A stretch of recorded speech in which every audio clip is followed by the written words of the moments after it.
Hello बच्चों, example number 40 देखते हैं। एग्जाम्पल नंबर 40 बड़ा प्यारा क्वेश्चन दे रखा है। ये कह रहा है एक पॉइंट ओ मार्क किया गया है सरफेस ऑफ ग्लास स्फीयर पे। देखिए, एक ग्लास स्फीयर बनाइए पहले तो,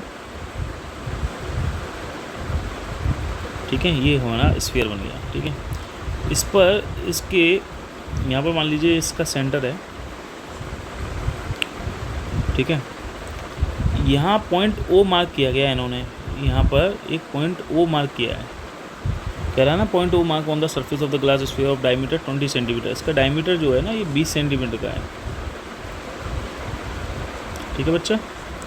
तो ये कह रहा है view through a glass from the position directly opposite to the point O if the refractive index of glass. इसका रिफ्रैक्टिव इंडेक्स दे रखा है कितना है, 1.5। तो देखो एक बात बताओ, जब लाइट रेज यहाँ से निकलेगी, क्योंकि ग्लास से यहाँ पर ऑब्जेक्ट को मार्क किया गया है, तो यहाँ से लाइट रेज निकली, ठीक है। जैसे ही वो यहाँ पर इंसिडेंट होगी, तो आपको पता है ये कौन सा इंटरफेस है, ये है ग्लास एयर इंटरफेस। तो तुम्हें पता है कि सबसे पहले जब लाइट रेज डेंसर से रेयर मीडियम में जो है जाएगी, तो उसके लिए पहले जो है बेंड होगी अवे फ्रॉम द नॉर्मल। लेकिन तुम्हारे पास नॉर्मल नहीं है, तो सबसे पहले नॉर्मल बनाइए। देखिए, नॉर्मल जो बनाएंगे आप, वो सेंटर से पास होने वाली लाइन नॉर्मल होती है, ये सेंटर ही तो था, ठीक है। अब ये क्या होगी, बेंड हो जाएगी। क्या हो जाएगी, बेंड होगी। किधर होगी बेंड, ये बेंड होगी बेटा अवे फ्रॉम द नॉर्मल, क्योंकि डेंसर से रियर में जा रही है। किधर जा रही है, डेंसर से रियर में। तो बेटा बेंड होगी अवे फ्रॉम द नॉर्मल, क्योंकि ये सेंटर ऑफ कर्वेचर अभी है, ठीक है। तो अब आप देखेंगे तो इससे दूर होगी, तो कुछ ऐसी हो जाएगी, कुछ ऐसी हो जाएगी। अब जब ये ऐसी होगी, तो जब आप इसको पीछे ले जाओगे, तो फाइनल इमेज कहाँ मिलेगी, फाइनल इमेज यहीं तो मिलेगी प्रिंसिपल एक्सिस पे।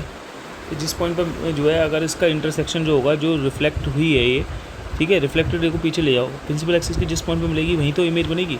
तो देखो, जाहिर सी बात है, हम जो डिस्टेंस नापते हैं वो हम नापेंगे पोल से। तो हम इसका पोल को कंसीडर कर रहे हैं यहाँ पर, क्योंकि ओ जब यहाँ पर मार्क किया है, तो वो कह रहा है ना, इसके जो है viewed through a glass from the position directly opposite to the point O. जो भी हम व्यू करेंगे, जो भी हम मेजरमेंट करेंगे, वो उसके ओ के अपोजिट पॉइंट से मेजर करेंगे। मतलब पॉइंट पी मानेंगे यहाँ पे, पोल जिसे कहेंगे, यहाँ से मेजर करेंगे। तो अब मुझे बताओ, इससे जब पी से नाप रहे हैं ऑब्जेक्ट तक की डिस्टेंस, तो जो इसकी डायमीटर है वही तो इसकी जो है ऑब्जेक्ट डिस्टेंस होगी। भाई ये जो डायमीटर है, यहाँ से यहाँ तक की दूरी है, वो ऑब्जेक्ट डिस्टेंस होगी। तो यही 20 सेंटीमीटर इसके लिए ऑब्जेक्ट का डिस्टेंस का काम करेगी। तो u बराबर हो जाएगा ये यहाँ पर 20 सेंटीमीटर। अब ये प्लस होगा या माइनस, क्योंकि पोल से हम इधर जा रहे हैं। अगर हम इधर जाते हैं तो पॉजिटिव लेते हैं रेस के अलोंग, रेस के अपोजिट जाते हैं तो नेगेटिव लेंगे। तो ये क्या लेंगे, u की वैल्यू हम लेंगे माइनस के 20 सेंटीमीटर कंसीडर करेंगे सबसे पहली चीज़, ठीक है। ये हो गया एक चीज़। दूसरी चीज़, रेडियस ऑफ कर्वेचर की बात कर लें, क्योंकि डायमीटर इसका जो है 20 सेंटीमीटर है बच्चा।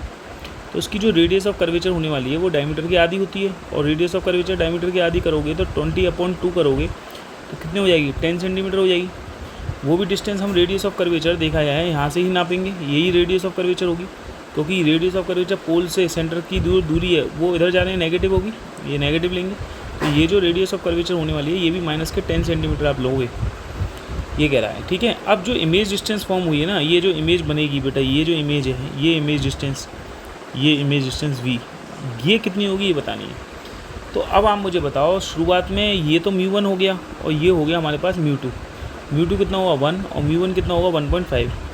फॉर्मूला आपको पता था, क्या फॉर्मूला लगा देंगे हम इसके लिए, जो है μ2/v, यही तो लगाते थे। देखिए लाइट रेज जो है इस मीडियम से इस मीडियम में जा रही है, तो देखो μ2/v, तो μ2/v minus μ1/u equal to होता था μ2 माइनस μ1/r, यही फार्मूला होता था। चलो μ2 बताओ कितना है, μ2 है 1, तो 1 लगाओ। चलो 1/v की वैल्यू कितनी है पता नहीं, v तो निकालना ही है, माइनस μ1 कितना है 1.5 अपॉन u कितना है बेटा, u के लिए मैं बताया था माइनस के 20 है। μ2 कितना है, तो μ2 1 था, माइनस μ1 कितना था 1.5 अपॉन जो है रेडियस ऑफ कर्वेचर कितनी ली थे, माइनस के 10 सेंटीमीटर। चलिए सॉल्व कर लीजिए यहाँ से, 1/v प्लस के हो जाएगा ये 1.5/20 इक्वल टू हो जाएगा माइनस के 0.5 अपॉन माइनस 10। देखिए माइनस से तो माइनस कैंसिल आउट हो गया, पॉइंट हटाओगे तो यहाँ पे 10 लग जाएगा, सही है। तो ये हो गया, ये पॉइंट हटाएगी तो यहाँ पे 0 लग जाएगा, ठीक है। तो 1/v इक्वल टू हो जाएगा 5/100 माइनस के 15/200, यही होगा। चलिए तो यहाँ पर देखेंगे, अगर हम देखेंगे तो यहाँ पर एलसीएम ले लेंगे 200, कितना आ जाएगा 200, तो ये होगा 100 टू जा मतलब 10 माइनस 15, तो ये हो गया देखिए माइनस के 5/200 1/v, तो 5 से काट दिए 5 चौक 20 0, ठीक है। तो v की वैल्यू कितनी आ गई है माइनस के 40 सेंटीमीटर आ गई। तो जो इमेज डिस्टेंस जो लाई कर रही है, जो इमेज कर रही है वो कहाँ से यहाँ तक, यहाँ से यहाँ तक की डिस्टेंस कितनी होगी 40 होगी। यहाँ से भाई यहाँ तक की डिस्टेंस कितनी होगी, ये 40 तो ही होगी, कितनी होगी ये 40 सेंटीमीटर होगी, कितनी होगी 40 सेंटीमीटर होगी।